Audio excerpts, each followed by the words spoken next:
Kaimo akademijos filmavimo grupė aplankė 2 ūkius, kuriuose buvo demonstruojami žemės dirbimo padargai – Kauno ir Pakruojo rajonuose. Pakaunėje nepasisekė dėl prastesnio oro, tik išvažiavus traktoriui į ir taip šlapoką lauką vėl ėmė lynoti.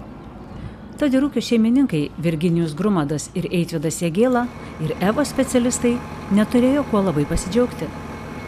Tačiau apie žemės dirbimo mašinas iki visai įsilyjant spėjome šitą sužinoti. Danijoje gaminamus žemės dirbimo padargus galima komplektuoti labai įvairiai, atsižvelgiant į dirvožemį ir ūkio poreikius. Bendrovės kieme stovėjo specialiai paruoštas padargų komplektas, kad būtų galima pamatyti, kokie galimi variantai. Štai tankinimo volai, anot Vytauto Petkaus, yra įvairūs ir sudaro visą sistemą. Mes galime pakeisti dažniausiai ūkininkų reikalaujamą lyginimo lentą segmentinę į peilinį volą, kuris skirtas augalinėms liekanoms, tarkim, po kombaino esančiai ražienai susmulkinti ar kukurūzų ražienai susmulkinti. Galima komplektuoti su 3 eilių noragais skirtais žemės įdirbimui. Išlaikomas jų darbinis gylis yra mechaniniu būdu, su 2 ratukų pagalba vienai sekcijai. Turint šį padargą universaliau galime dirbti žemę giliau ir taip pat su esančiais volais iš paskos privaluoti. Pats padargas, pati sistema, kokio dydžio jinai gali būti komplektuojama į darbinį plotį, pažiūrėtume? Darbinis plotis gali būti nuo 5,30 m iki 12,30 m pločio. Visus sistemos elementus ūkininkas gali įsigyti ir keisti pats savarankiškai?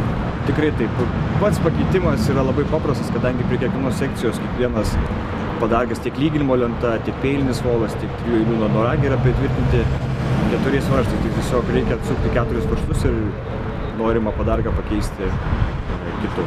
Taigi, galima komplektuoti skirtingas lyginimo lentas, noragėlius, peilinį volą, skirtingų tipų žiedus ir kaskart padargas atliks kitokias funkcijas. Ypač patvarūs ir kokybiškai dirba padargai su Snowflake tipo žiedais. Cambridge profilio žiedas yra toks pat kaip ir visų gamintojų, tačiau vidinė konstrukcija žiedo yra sudaryta taip, kad jinai sudaro snaigės vidinę konstrukciją ir atlaiko 6 kartus didesnės apkrovas. Dėl to pas gamintojas suteikia 6 metų garantiją šiems žiedams. Tos pačios dienos popietę Pakruojyje mus pasitiko saulė. Čia Lino Lekavičiaus laukuose dirbo kultivatorius. Ūkyje yra ne vienas žemės dirbimo padargas, tačiau šis kultivatorius pranoko juos. Jūsų ūkyje buvo išbandytas kultivatorius. Jūsų manymu išdirbtas lauko plotas gražiai atrodo, gerai, tinkamai? Labai tinkamai, būtų labai malonu tokį agregatą ir turėti ir įsigyti. Gal net galėtų pakeisti germinatorių ir, sakyčiau, gal net taupyčiau sėjamąją, kurioje tektų mažiau darbo ir mažiau trinti žemę, nes labai išpurenta ir gražiai sudirbta. Mes rudeninį arimą darom, ariam kviečius, o pavasarį dirbam su tankinium volais, su lyginimo lenta, įsigytais iš EVAS, o daugiau važiuojam su germinatoriu ir tada važiuoja Horšas, sėjamoji. Kartu su tėvais jaunasis ūkininkas dirba 300 hektarų. Turi vieną darbininką ir gerą techniką, tad spėja darbus padaryti laiku. Iš tikrųjų, niekada nevėluojam nei sėjai, nei darbams visiems ir spėjam ir susiarti ir pasikeičiam vienas dieną, kitas naktį, jeigu reikia. Tokiau, tai viską apsidirbam. Sakyčiau, dabar pradėjom ruoštis gan vėlai, nes iš tikrųjų gan drėgni laukai palikti buvo suarti. Kažką jauną susirast labai sunku, labai nieks nenori dirbti. Kaime vis dažniau žmogaus darbą pakeičia moderni ir naši technika. Demonstruojamas kultivatorius tai įrodo. Šiuo atveju turim 8 metrų darbinio pločio kultivatorių ir Dalbo, kadangi tai skandinavų gamintojas ir platumoje geografiniai Lietuva irgi panašiai kaip ir Danija, todėl dėl daugumos dirvų mes turim panašią sandarą tiek Lietuvoje, tiek Danijoje. Ir, sakykime, šitie padargai vieni iš labiausiai irgi tinkančių mūsų šaliai, o šiuo atveju Kultimax sudaryta mašina iš kelių tam tikrų dirbimo etapų. Tai yra priekį sumontuota lyginimo lenta, kurią hidrauliškai valdyti gali kiekvienas operatorius iš kabinos, kad tam tikri žemės nelygumai, arba, sakykime, jeigu buvo sudėtinga suart, jeigu sunkus molio dirvožemis, galima tada mes su lyginimo lenta jį patrupinti, padaužyti ir palyginti paviršių, kad paskui išdėliotas 7 eilės S formos noragų galėtų išdirbti idealiai mūsų nustatytą darbinį gylį. Kad darbinis gylis būtų nustatytas ir išlaikytas stabilus, turime mes iš viso kiekvienam darbiniam metrui, kiekvienai sekcijai kultivatoriaus išdėstytus tandemiškai sumontuotus ratus. Tandemiškai sumontuoti ratai padeda išlaikyti vienodą dirvos įdirbimo gylį, net dirbant labai nelygų paviršių. Gale šio padargo yra sumontuota lyginimo lenta. Jinai vėlgi pralygina jau sudirbtą iškultivuotą mūsų žemę.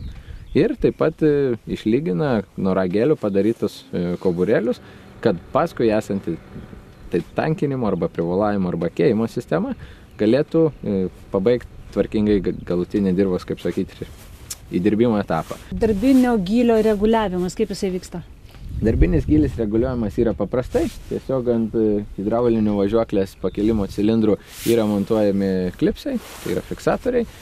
Jų pagalba mes galim sureguliuoti mūsų norimą darbinį gylį. Tai kadangi kiekvieno manevro apsisukimo galulaukio metu mes turim pakelt kultivatorių, važiuoklę visą tai apsisukus, kad mes nustatytume vėl tą patį visą laiką darbinį gylį, tiesiog ant cilindro apkabos yra uždedami reikalingas kiekis tų fiksatorių. Paskui tokį kultivatorių jau gali važiuoti sėjamoji.